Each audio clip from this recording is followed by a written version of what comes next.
Come on, countdown.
Welcome back, everybody, to this week's live episode of the DCL Duo podcast, brought to you by my Path Unwinding Travel and also the good folks over at the WDW magazine. Can't say enough nice things about them after having met them all on board. So please show them some love. If you show our sponsors some love, you're showing us some love. So if you're interested in booking the Destiny, which we're going to be talking about a little bit tonight, head over to my Path Unwinding Travel. And if you want some even more great coverage, a lot of great creators out there, but head over, check out the WDW magazine, the DCL magazine edition specifically, and follow them on social media because they put out some great stuff, great photos, and just super collaborative, super fun people. So we want to get right to our guest, but I just had a couple of housekeeping things really fast for our audience out there.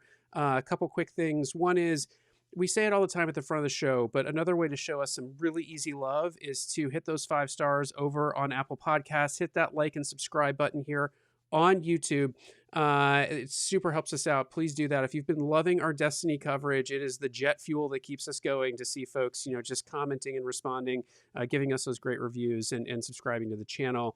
Also, and don't forget, we have a Facebook group. So if you want to join in the conversation with us on a daily basis, come over to Facebook and join the DCL Duo podcast and vlog Facebook group. And in there, we've actually asked a question to our audience about what your perception is of our coverage on the Destiny and whether or not it helps you in planning your next cruise or what impact it makes on your cruising and vacation planning, because it would be really helpful for us to know and get that feedback so that we can maybe continue to get these future opportunities to bring you that great content. I got to say one thing before we bring our amazing guests on. I had more announcements. You have more. Oh, sorry. Okay. You had more announcements. Okay. Lots of great coverage over on our Instagram account too. Head over there, check that out. Lots of great reels coming out, video stand-up interviews that we did, just a lot of great stuff. Nothing near as good as what Lou has put out of Donald Duck, which is being commented on in the chat. So amazing.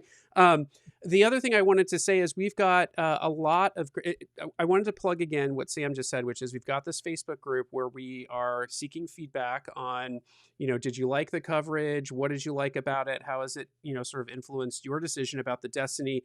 If you're not in Facebook, you don't want to be on Facebook, you know what? Shoot us a note on any of our social media accounts. We'd love to hear your feedback about it. You can shoot us an email to dclduo@gmail.com and we'll see that in the inbox. So please do that. Last thing, and then we are definitely heading over to Lou, is I just wanted to give you a recap of our coverage quickly, what's out already, what's coming and when, so you can mark your calendars, get your podcast player warmed up. So already out, we got a lot. Already out is the live show that we did last Friday after we disembarked the Destiny. So that's out, episode 593. Head over there. Despite all of the forces trying to act against me with the technology, we got that show out.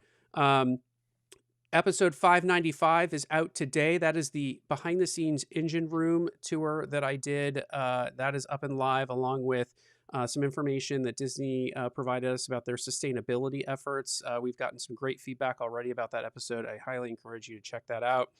What's coming? There was a full media panel on the Destiny, and we have that queued up and ready to go. That'll be coming out on November 20th. We have a deep dive on the Pride Lands and some great interviews around the food and entertainment there. That's coming out on the 24th, just in time for Thanksgiving to whet your appetite.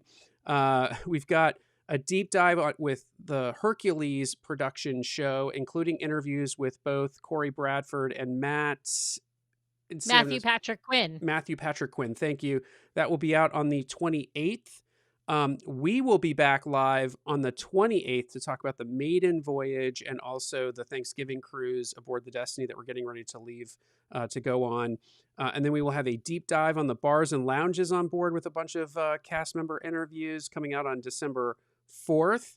And then we've got one little final sweet treat for you, which is a deep dive on Edna a la Modes and some of the story there and talking to the pastry chef. So lots of great stuff coming. Stay tuned to the podcast channel. But Sam, I don't think we can hold off any longer.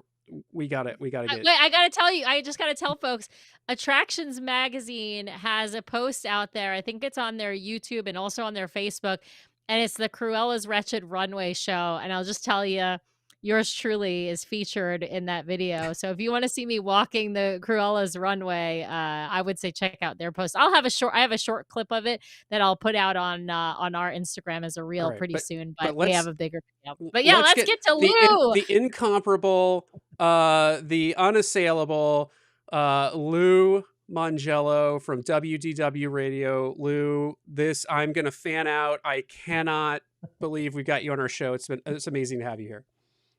Well, the check cleared, so I said I would be in, and I love it. Checks anymore. It's like the oldest thing I could ever say. Your Venmo cleared. No, thank you guys so much for having me. It was so good to finally meet you on board the Destiny, and I'm looking forward to sort of unpacking all the stuff that we covered in a very short period of time. Yes. Yeah. I mean, I was telling Lou before the show, I feel like I kind of was like following him around the ship because every time I went to a different venue, like Lou and I ended up like right next to each other watching whatever show or whatever thing was happening. And so it seemed like, I mean, it probably because we had the same schedule pretty much. But it was just funny because Lou and I ended up next to each other at almost every event. And so it's really because I was just like stalking him and hounding him to come on our show. That's where it really comes down to. Well, no, I think we found some good vantage points for some of the things we were covering, so it was good to know I was in the right place at the right time. There you go. That's right. Lou, folks are commenting about your Donald Duck video, and I just got to say, if you have not seen this, it is just, I mean, I don't know how you wouldn't have seen it at this point. It's blown up so big on social media, but it is just a great video. We were talking off air about how can just never plan these moments sometimes, right? So yeah. And if you don't know what we're talking about, there's this great video that Lou took of Donald Duck dancing in the hallway right outside of Saga, and this cast member Dominique is doing like freestyle rapping, I'll call it, like, and she's just like creating the melody, the beat, whatever, and Donald is just like rocking out, like just doing the greatest dance moves. And it's this fantastic, like short video. I mean, it's just like maybe a couple of minutes long, Lou, and it has gone viral because it's such a great video. It's so wild because, we were just talking, there's so much to do. There's so much to see. There's so much on the schedule that you feel like you're running from place to place. We're trying to see and do it all. And then there's these little, like truly magical moments that you don't expect that are not on a schedule. And shout out to Dominique, the cast member. She made that moment happen. She and Donald made that moment happen just on their own. Nobody, I mean, I just happened to be the only person in that hallway. And I think that's a little part, that's a great example of that Disney magic, quote unquote, that we talk about. Like, that's it. That's that moment right there.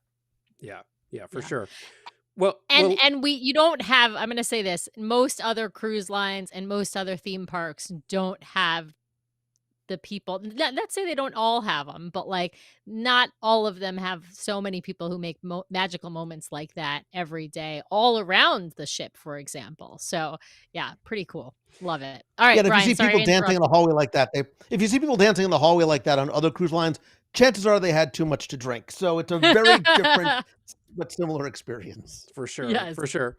Well, Lou, I would be remiss in not spending a few minutes just chatting with you about how you got into doing WDW radio. We were talking off air. It turns out we're we're all recovering lawyers. A Well, we're little bit. actual lawyers. He's a Well, recovering lawyer. well, Yeah. Lou may still have his license. He might be an actual lawyer too, you know. So, but Practicing versus recovering. How about that? Lou, how'd you get into that? You were an early pioneer in this space, and like, what drew you to it? And just tell us about your journey a little bit. So the very short-ish version of my story is go back to 2003. I am a lawyer in New Jersey. I have a computer consulting company on the side, which means I don't sleep very much. But always being in the service business, I had this idea I wanted to make something once, and I probably just watched too many infomercials. I wanted to make something once and resell it. The idea of a book came to me, and I wasn't smart enough to write about the law or computers. And I really, just as a personal challenge, set out to write the book I wanted to read. I've been going to Walt Disney World since November of 71, like the month after it opened, with my family. I was fascinated about what drew me and other people there. And I love the details and the minutia. And there was no Disney World trivia book. So as a challenge, I wanted to see if I could write it. And two, again, it's 2003. There's no print on demand publishing, to see if I can get it published. I found a publisher, signed a 3-book deal, started a little 2-page brochure website. Again, this is pre-social media, so I started a discussion forum. And the first night I turned it on, like 29 people signed up, and that 29 turned into 100, 500,000, 10, 30, 50,000. I'm like, wait a minute, I'm not the only dork sitting in his basement that loves Disney. Like, my people are out there somewhere. And then in 2005, I was always a tech nerd. I heard about this new technology called podcasting. I literally, like, I kid you not, I went to Ask Jeeves and like, what is a podcast? And I'm getting all the feels right now, Lou, between Ask Jeeves and discussion forums. Like, oh, man. Yeah, we're the crowd that remembers the dial-up modem sound, right? So yeah, man, right. I was with you on my Tandy TRS-80.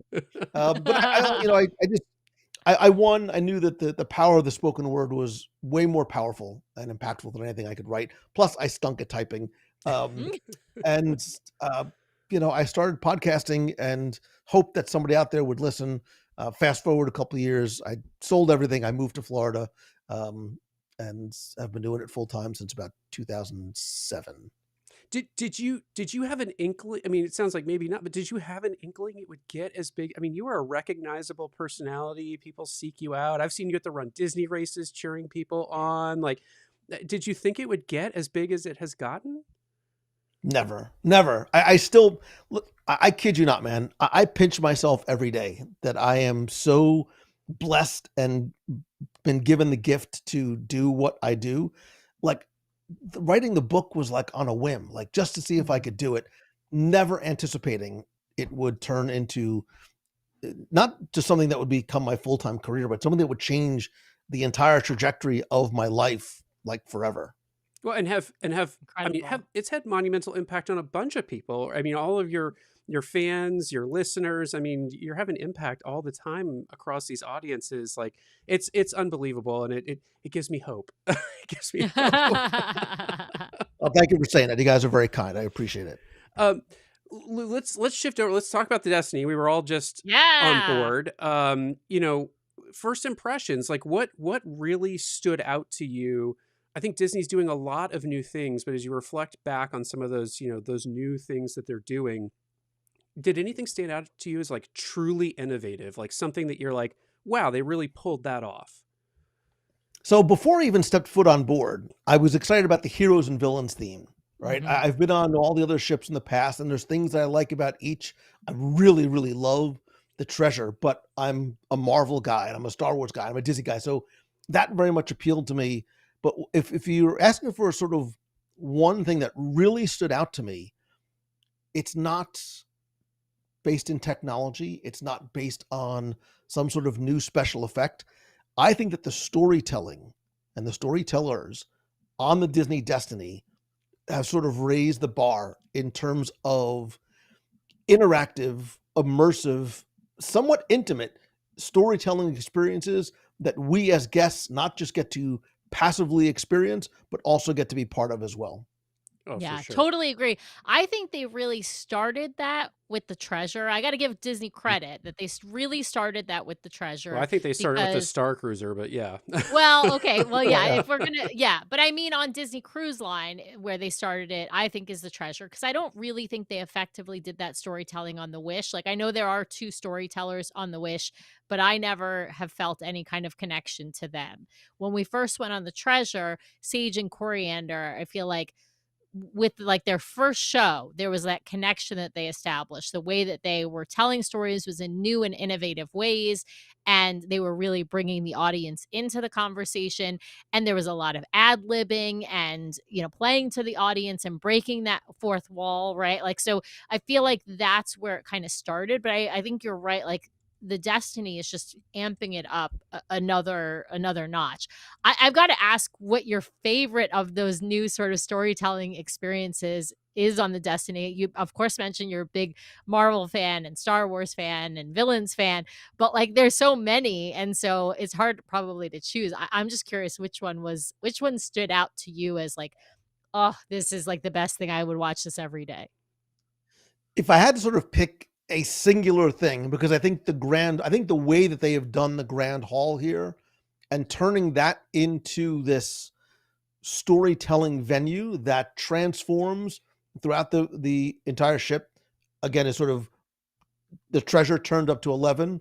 But I think the With Great Power show in Saga, the adults only show that we saw one evening, was absolutely hysterical and creative and smart and very much unexpected.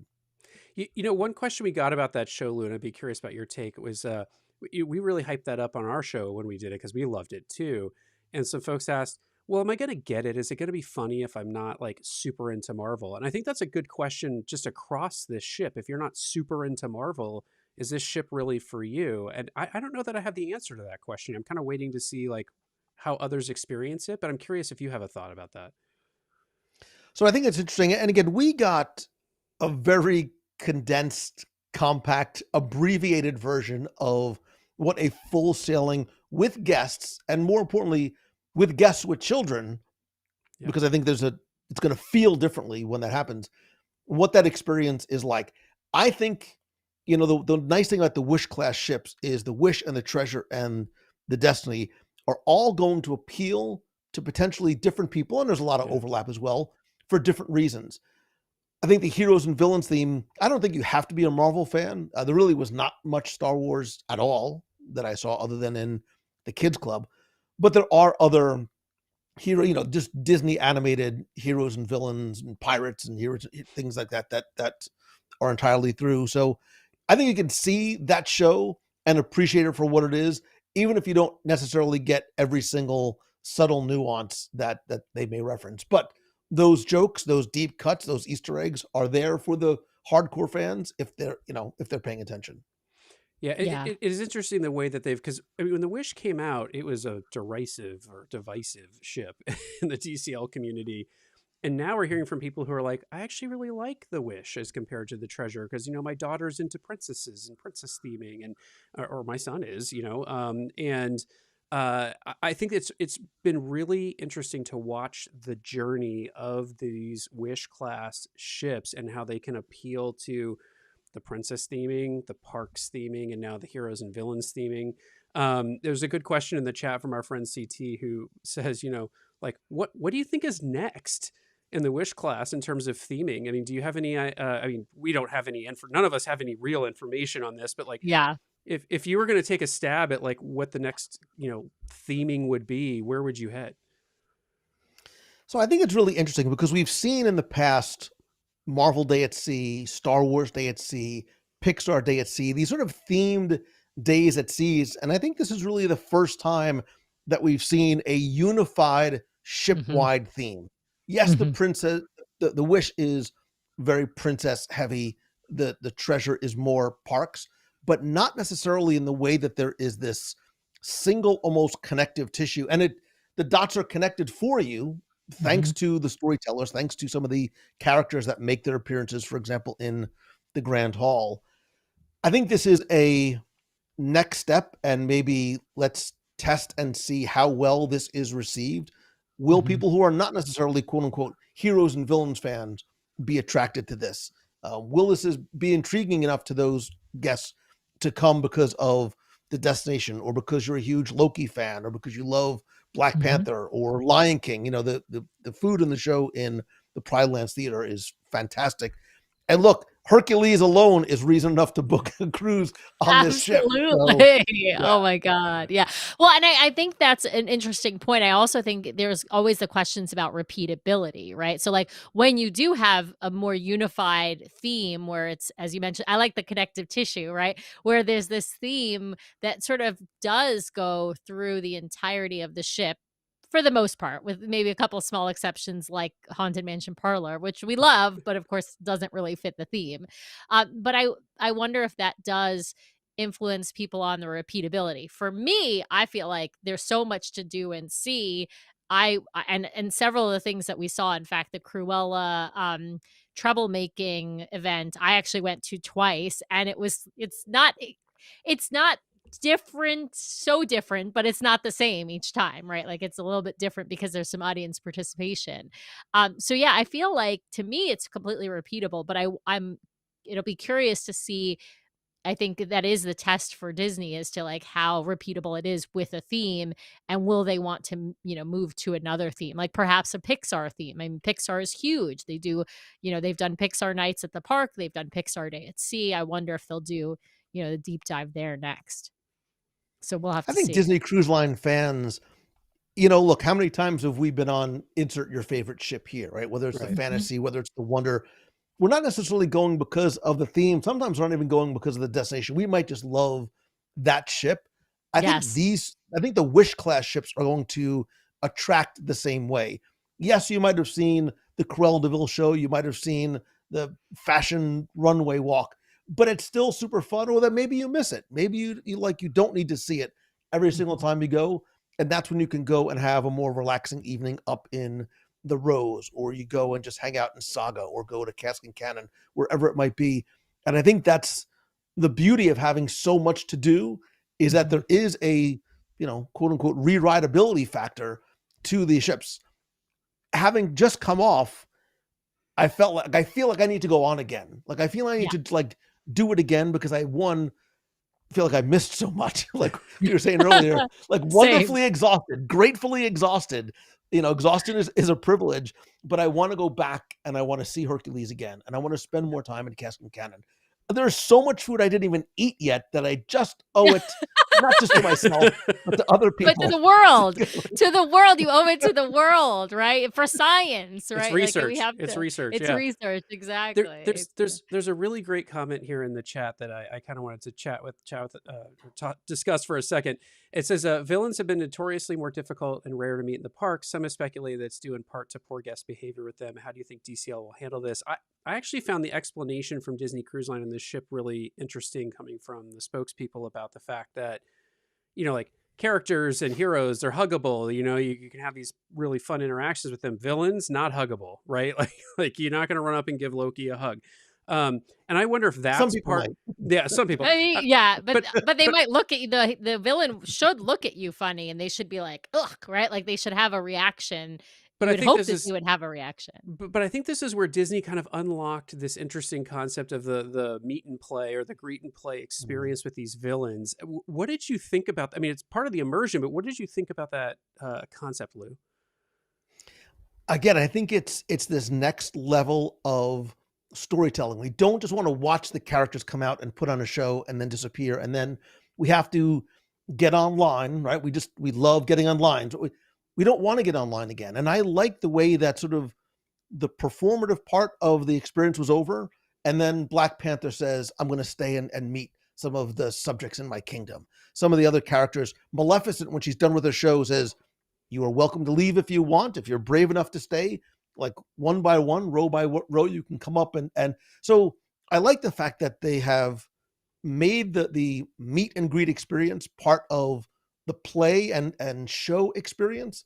I think it's a smart move for Disney. I think it's going to be a huge guest satisfier as well. Mhm. Yeah. And they haven't eliminated, just to be clear, they haven't eliminated your normal meet and greets as well. Like those normal meet and greets exist even for some of the villains. I mean, you can meet T'Challa, you can meet Loki, you can meet Maleficent, you can meet Dr. Facilier, you can meet the princesses, right? You can meet all these characters in just those, where you line up in a queue, you take your photo with them, you maybe say a couple words to them and you're gone, right? Those experiences still exist. They just have these other experiences that are these meet and play or show and meet experiences in addition. So it's, and of course I think some of these other, I don't think we saw all the characters. I mean, I'm not Mhm. sure because obviously as you mentioned, we had a really condensed version of a Disney Destiny cruise, 3 nights instead of the 4 and 5 nights that she'll normally be doing. But I'll be honest, I didn't see as many heroes as I was kind of expecting, but I'm thinking that that may just be because we had this condensed cruise and they wanted to focus on the new experience, and the new experiences are more villain focused. I don't know what you thought about that, Lou, or if you think my prediction is right or wrong there. We also didn't see them because we were running from place to place. So. Yeah, fair. But I will Yeah. tell you that there was one day I was in the grand hall and there was nothing going on, and there was maybe 10, 15 people there.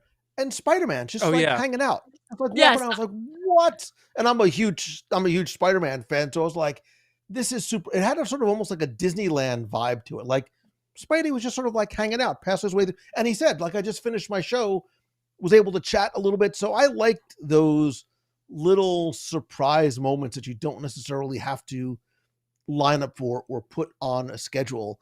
And I think some of those things are the little like bonus experiences that you don't have to necessarily go looking for, but just might happen upon them. I Now, love Lou, this. I just hold on 1 second.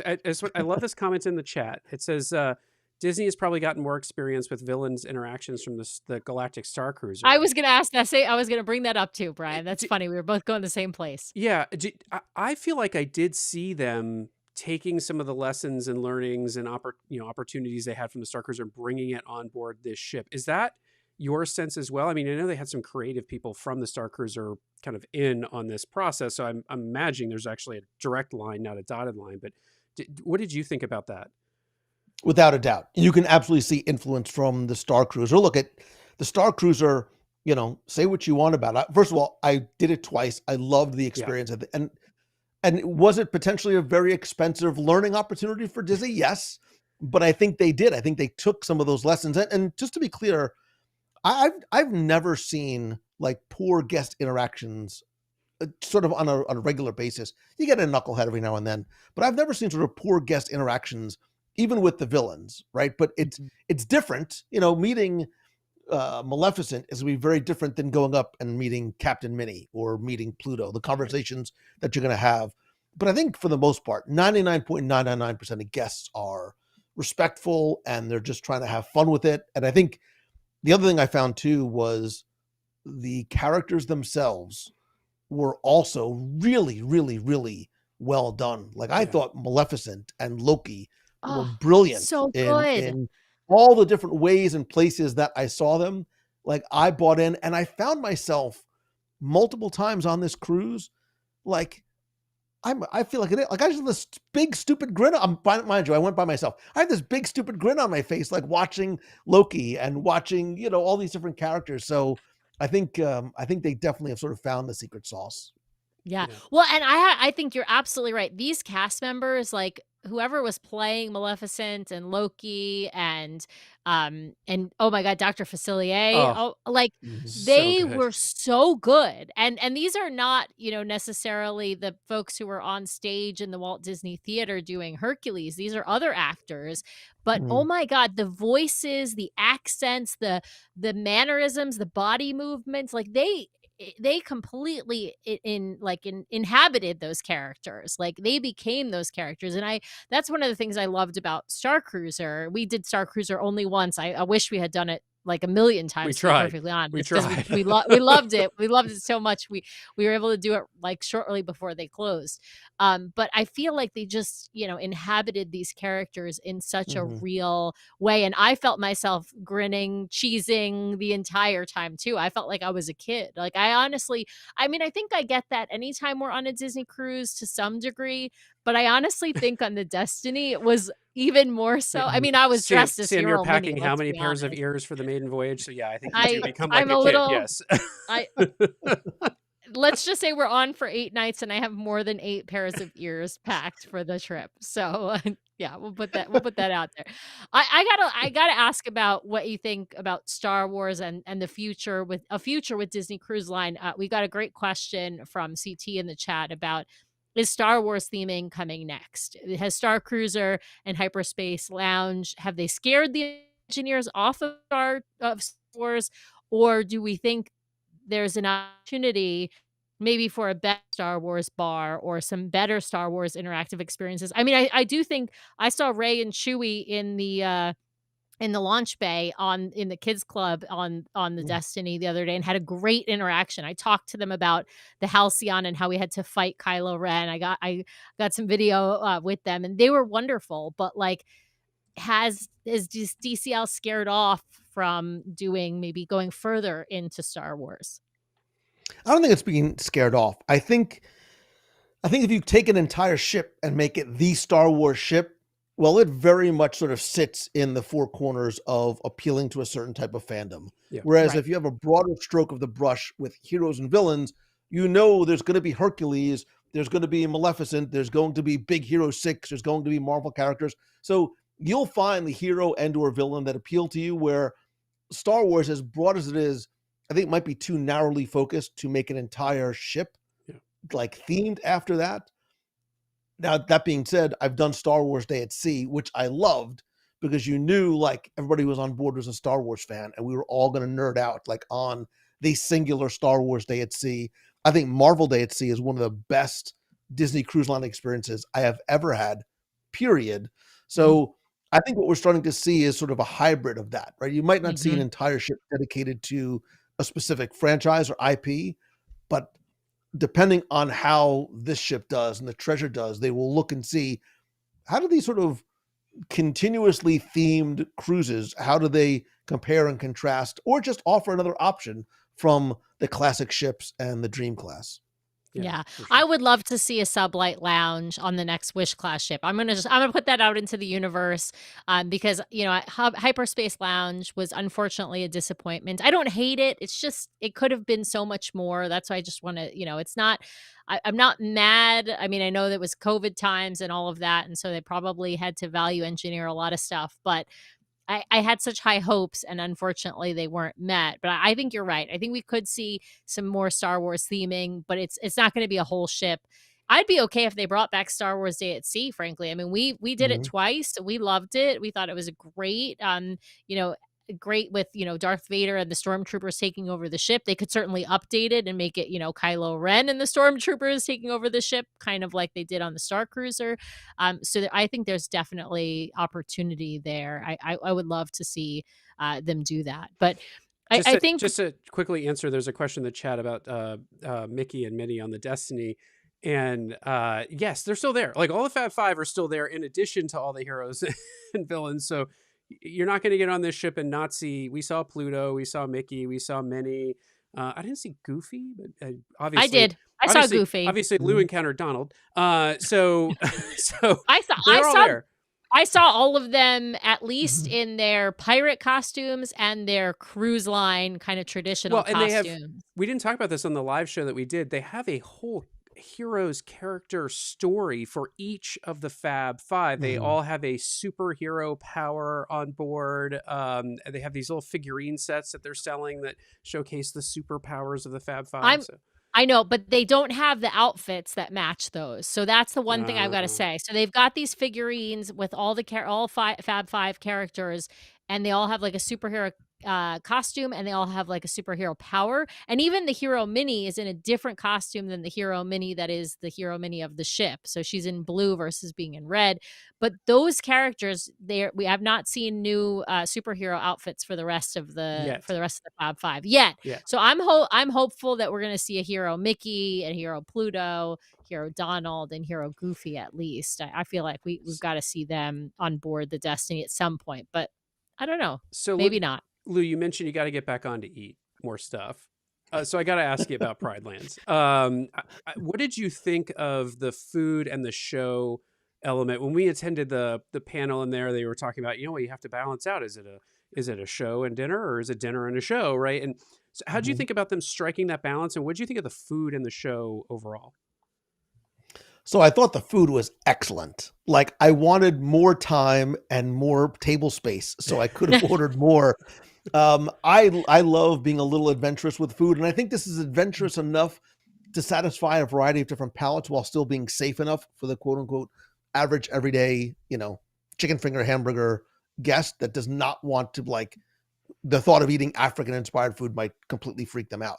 So I really, really liked the menu. I think it's actually, for that space on the Wish class ships, I think that menu may be the strongest or top two next to Night 2 of Coco on the Treasure.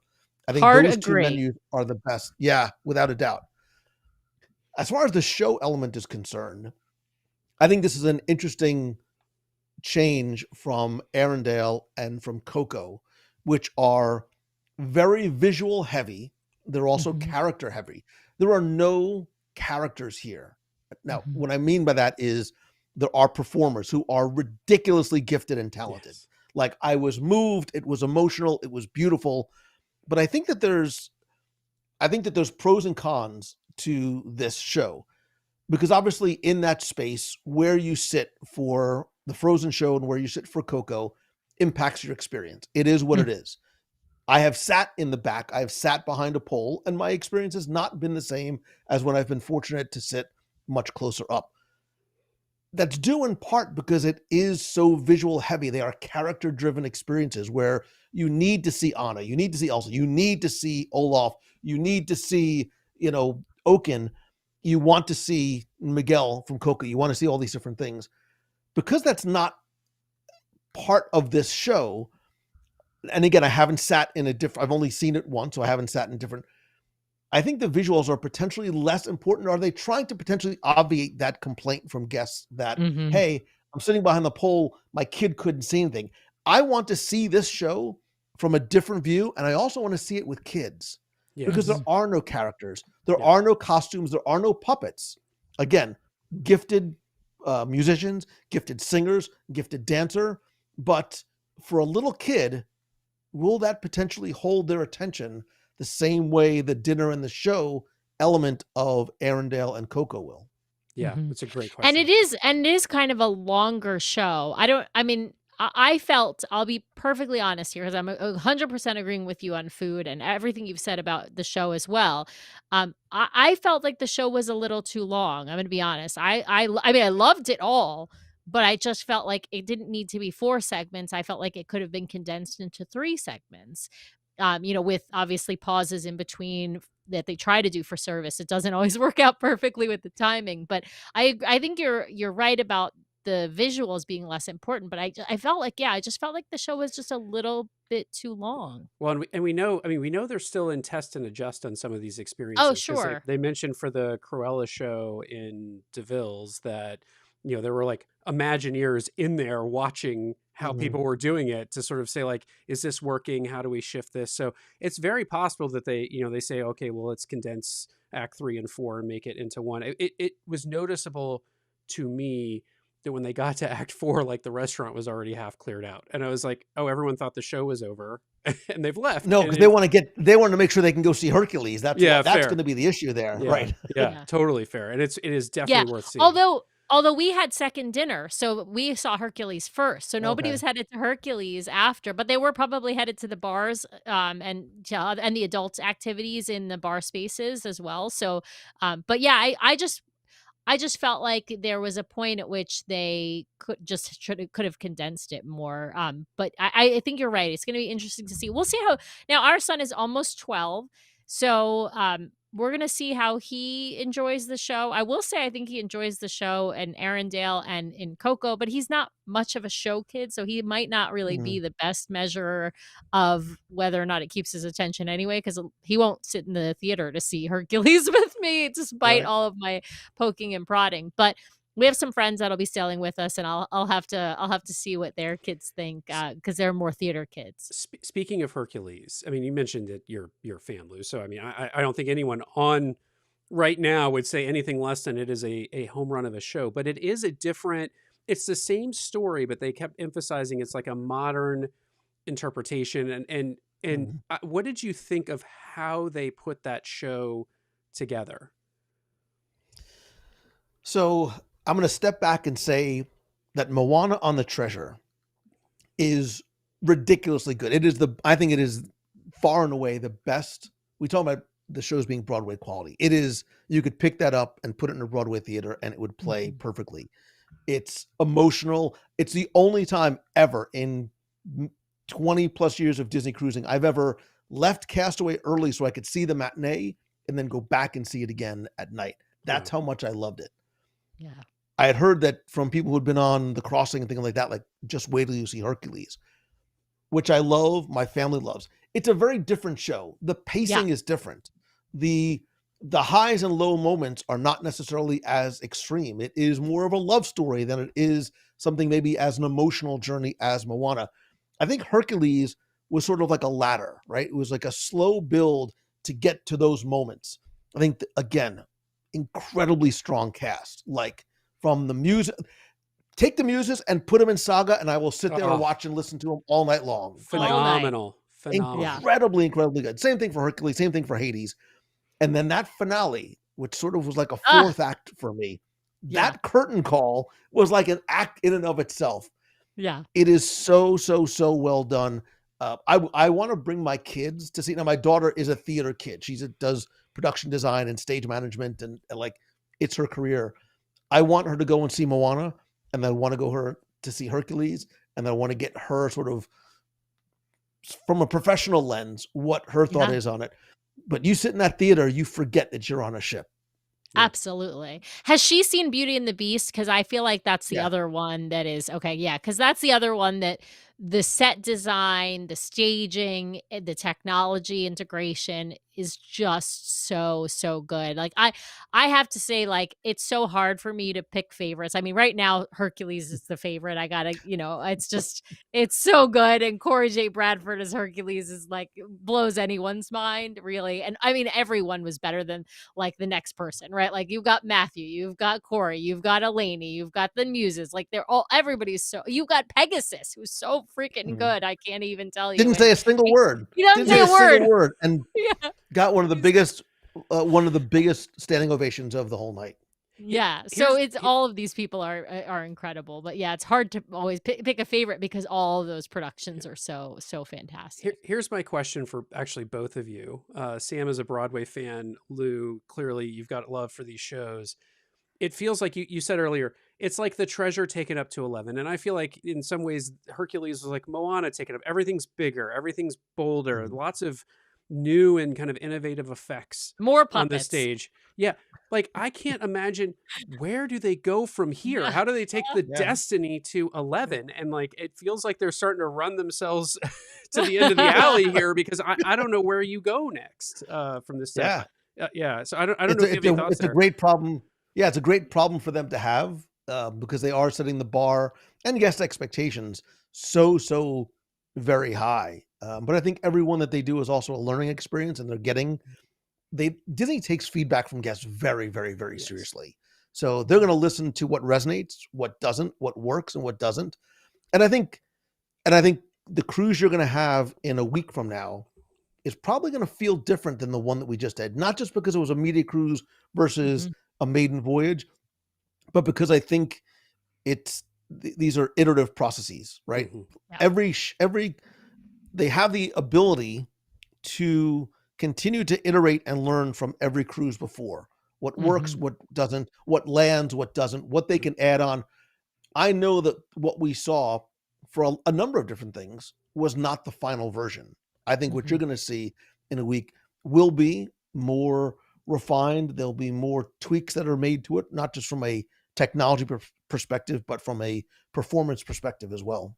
Yeah, Yeah, for sure. I think you're absolutely right. I think the other part is that, these cast members have been rehearsing their roles for a very, very long time, but it's very different to be rehearsing and then to be performing in front of an audience. And so Mhm. I think the way that they were already, as I said, inhabiting their roles, but I think that's going to continue to sort of percolate and they're going to it's like when you make chili and the chili's really good night 1, but then you put it in the fridge and you reheat it for night 2 and it's even better, right? Because the flavors have gotten to really mature and then you're like, "Oh my god, this is the best chili I've ever had, but I just had it last night and how is it Yeah. better tonight than it was last night?" Right? If you're Italian, that's what Sunday sauce is. It's Ah, really good on Sunday, but man, Monday it's going to be great. it's gonna be awesome. It's gonna be awesome. There's a good question in the chat about how long we think the opening cast for the stage shows are typically on board, and we have encountered, like on the Treasure Maiden Yeah. voyage, there's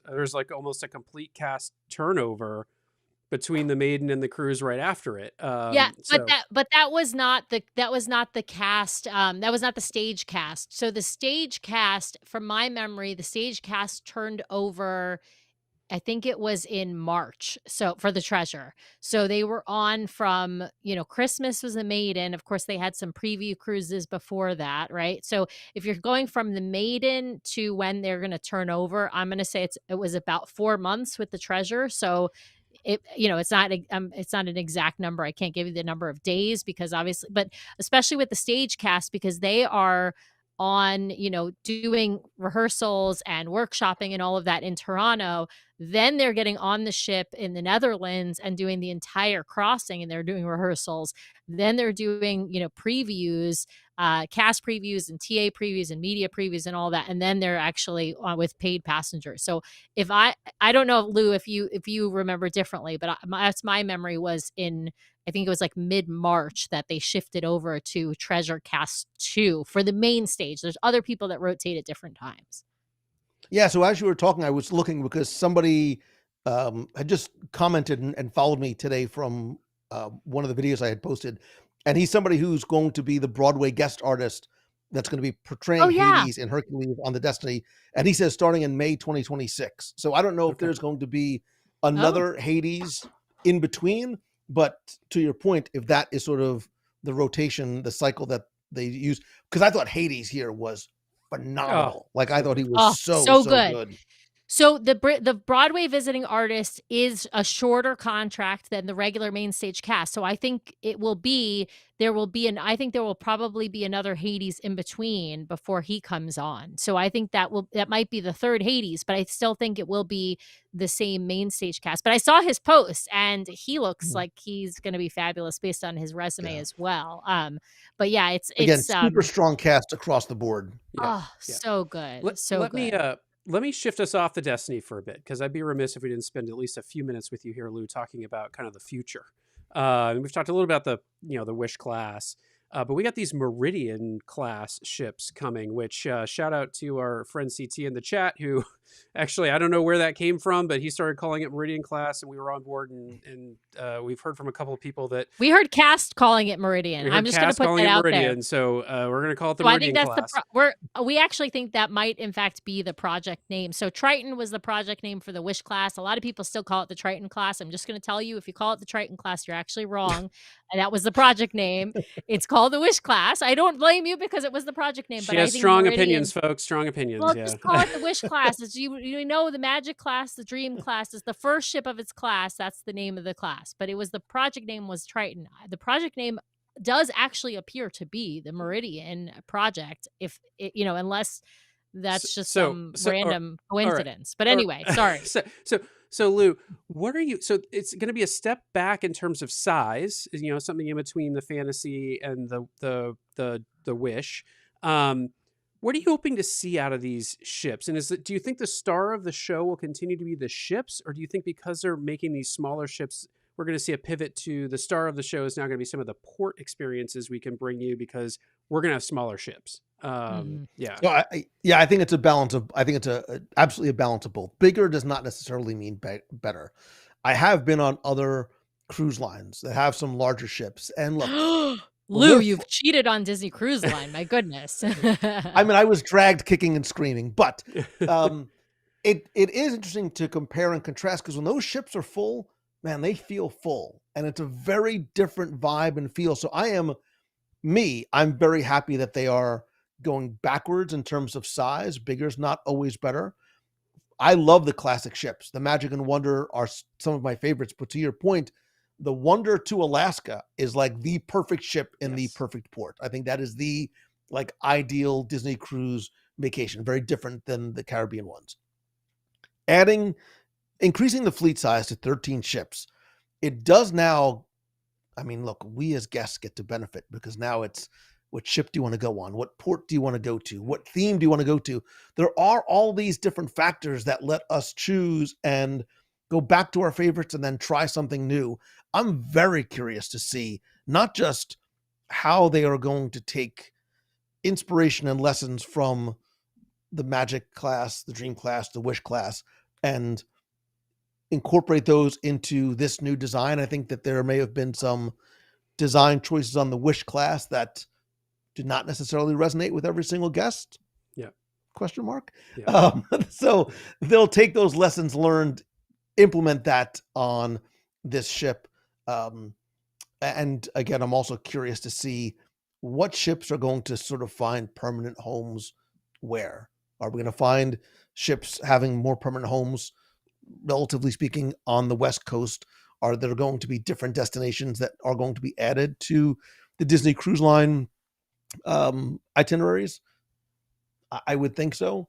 I sense a lot more research trips in my future, and I, for one, am very, very excited about that. I love it. Nice. I got to ask about the Adventure, because obviously, the Adventure was supposed to come out in December. It's now coming out in March.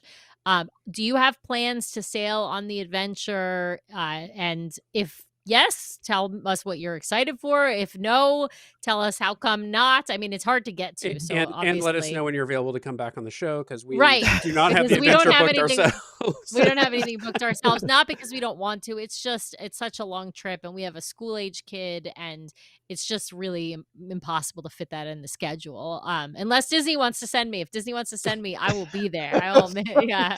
Look Yeah. how quickly she's ready to abandon her kid. Like, Listen, leave that cat. yep. Like, you're gonna leave out a bowl of Cheerios for him like he's a cat. Like, you'll be fine. There's two parents. There's Lou, two parents. she'll abandon me Brian, in a heartbeat to get I'll on the abandon Adventure. Brian. So, yeah. Yes, you got it. I'm going to see Duffy. All right.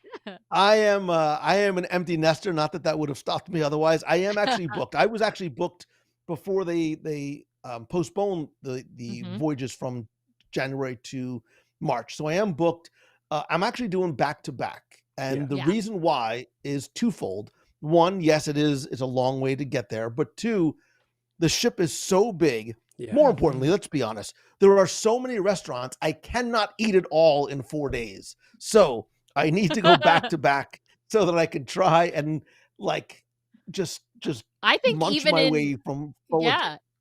Even 7 days, I'm not sure you're going to be able to eat everything that you want to eat, Lou. Yeah, it's going to be a lot, and I'm incredibly fascinated, because this is the first time, and possibly the only time, that Disney has taken a ship that was pretty far into its construction and development and adopted it, and now has to sort of retrofit their ideas and designs into spaces that were already built. They can't go in and start moving rooms around. They are what they are. There are spaces that were purpose built for things that Disney's not going to use. Casino, I'm looking at you. The concept art, especially for that central open air atrium area with the castle in it, has me very intrigued to see how they utilize that space. I know some other ships like Royal Caribbean has Central Park and some of those spaces like that. It's also for a completely different audience, right? This ship is not being built for you and I, right? It's not being built for those of us in the States, although many of us in the States who are Disney Cruise Line fans are going over there. They have this incredible opportunity to introduce storytelling based cruises and family based cruising to an area of the world that it just does not exist in. I'm painting again with a broad stroke of the brush, but most cruises have a casino. I would say 99.99. Like, it is a very big part culturally of what the cruise experience is.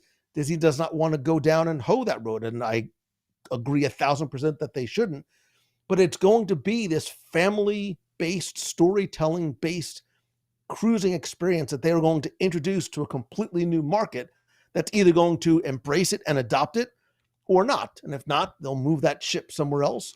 But I think, especially though, that first year and a half of the adventure being in Singapore is going to be very, very, very interesting to watch. Oh, for Yeah, sure. absolutely. Kind of speaking about that. I mean, so Lou, you're so steeped in the company and parks, everything. You watch the business of Disney.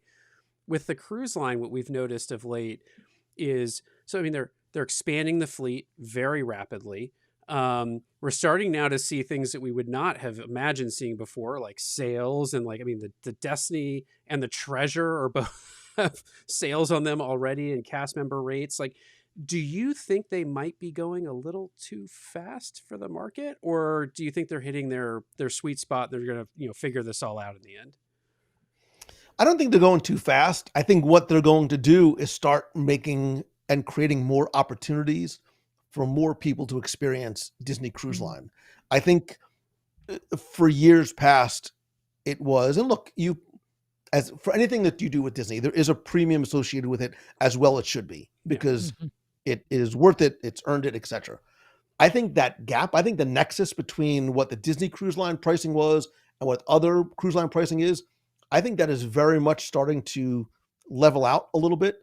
So I do think having more ships, having some of these great offers that Disney has, is going to introduce more people to the Disney Cruise Line experience, which, as we all know, you host a podcast about it. It is wonderfully addictive, right? Like, once you take your first Disney cruise, you're like, yes, where's my rebooking form? I want to book my next cruise before I get off. So I think it's going to create a lot of great opportunity for storytelling, for expansion, and for introducing a lot more people to Disney Cruise Line, not just domestically, not just here in the States, not just in Singapore and some of the other ports that they've gone to, like Australia, but with the Japanese ship that's going to be coming a few years later.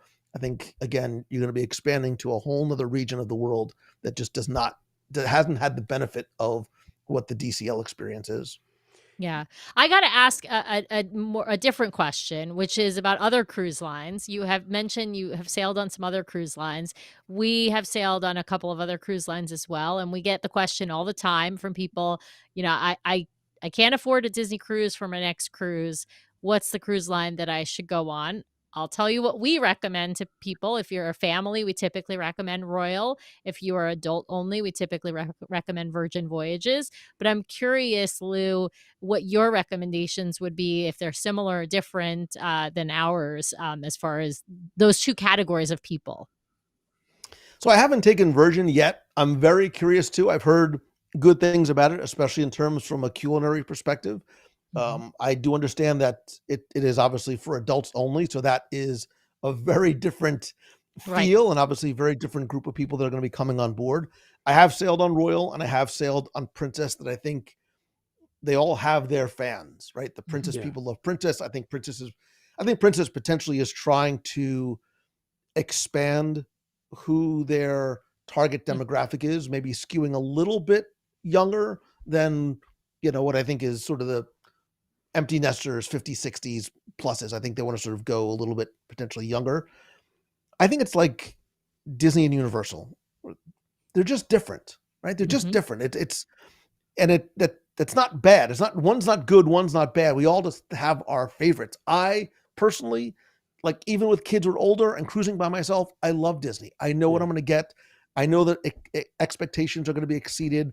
I know about the quality of the service, which I feel is unmatched anywhere and any other cruise line. It's just been my personal experience. And again, to that point about, well, Disney's too expensive. I think you have to start, and I did this like with the Star Cruiser. Like, don't just look at the cost to walk on board, because when you go on some of the other cruise lines like Royal, very good there point. are a lot of things that they all add up, right? So if you want soda, you're gonna have to pay for soda. If you want to not eat in the standard, rotational dining restaurant, which is not amazing, it's not the same quality of food that you're going to find at Disney, you're going to have to pay for it. And slowly but surely you start to sort of creep up, and those numbers start to get a lot more balanced and equal. And then even if they're not, is it worth it to you to know that you're going to get that Disney quality of experience? For me, it is. I would rather pay even potentially a little bit more because I don't know what I'm going to get, but I know it's going to be at a very high level. Does that make sense? 100%. Yeah. Yeah, that's 100%. Absolutely. I have one last question for you before you sort of wrap up for the evening, which is just we have this question in the chat. We get this question a lot, and I have a very strong opinion about it myself. But do you think we'll ever see Disney do an adult-only sailing? I think it's funny. I can hear my mother. I can hear my mother. There was a time, I won't tell you the whole story, but way back when I was a kid, we were at the park and something had happened, and she goes, Walt wouldn't have wanted it that way. And I don't know that Walt would have wanted it that way. Disney is about a place that families can come together. I think there is look, we know there isn't an adult only aspect to these cruises because at night, these spaces are adults only. I think that's the beauty of it, is that you can gather and do your things during the day. If you want to go to the adults only pool, the adults only coffee shop, the adults only beach on Castaway, you can do that. You can also have those experiences on board at night. There's also adults only restaurants. So you can have an adult only experience without sort of drawing a line in the sand and saying, without kicking the kids off. You cannot bring your children with you. You cannot bring your children on a Disney cruise. Like, I just can't imagine those words coming out of any executive's mouth. I also think it's hard from the standpoint. I mean, like, what do you do with the kids club space on an adults only sailing? You allow adults in them. That's exactly what you do. You take that Star Wars space. I love that Star Wars space and brought it upstairs with a 100-dimension parlors, make that the bar, I'd be in all day. Yeah, I'm with you on that, Lou. I actually think the Star Wars launch bay and the kids club is a fantastically decorated space. It's really, they have interactive stuff you can do in there too that we don't get to do because it's only when the kids are in there. Yeah, I'm with you. I worry about what I worry about are the pictures coming out of those cruises from the kids clubs on social media. Like, like, it's just, I totally agree with you. That quote, what rings in my head is the quote from Walt about, these parks are a place for families and children to, enjoy their imaginations, kind of thing. And like that just, it doesn't feel like it would hold with the ethos of the company to sort of do an adults only sailing. I can't imagine it at all. Actually, what they should do, take that Star Wars bay from the kids club, move it upstairs where the 11 watch shops are, get those watch shops, put them on deck somewhere and make that one whole cool Star Wars-like experience. I love it. But look, I think we can even let kids in there until 9 p.m. I'm cool with that too. Exactly. I'm fine. Right. Well, Lou, it has been an absolute treat, and I am 1,000% serious. After you sail on the adventure, if we can find a way to get you back on the show, I'd love to hear your thoughts on that ship, since we won't have a chance to experience her ourselves. But it has been an absolute blast having you on. We super appreciate you taking time out of your very busy schedule to spend some time with us and our audience. For our audience out there, we will not be live next week because we will be wrapping up the maiden voyage. Actually, I think we might be re-embarking for the Thanksgiving cruise. I can't remember exactly when that happens, but we will not be live next week. We will be back after the Thanksgiving holiday for a regular live show. So that's December 1st, 5:30 p.m. Eastern, 5:30 p.m. Pacific. God, I had it right for so long. 5:30 p.m. Pacific, 8:30 p.m. Eastern on December 1st. We will be back. And Sam, go ahead.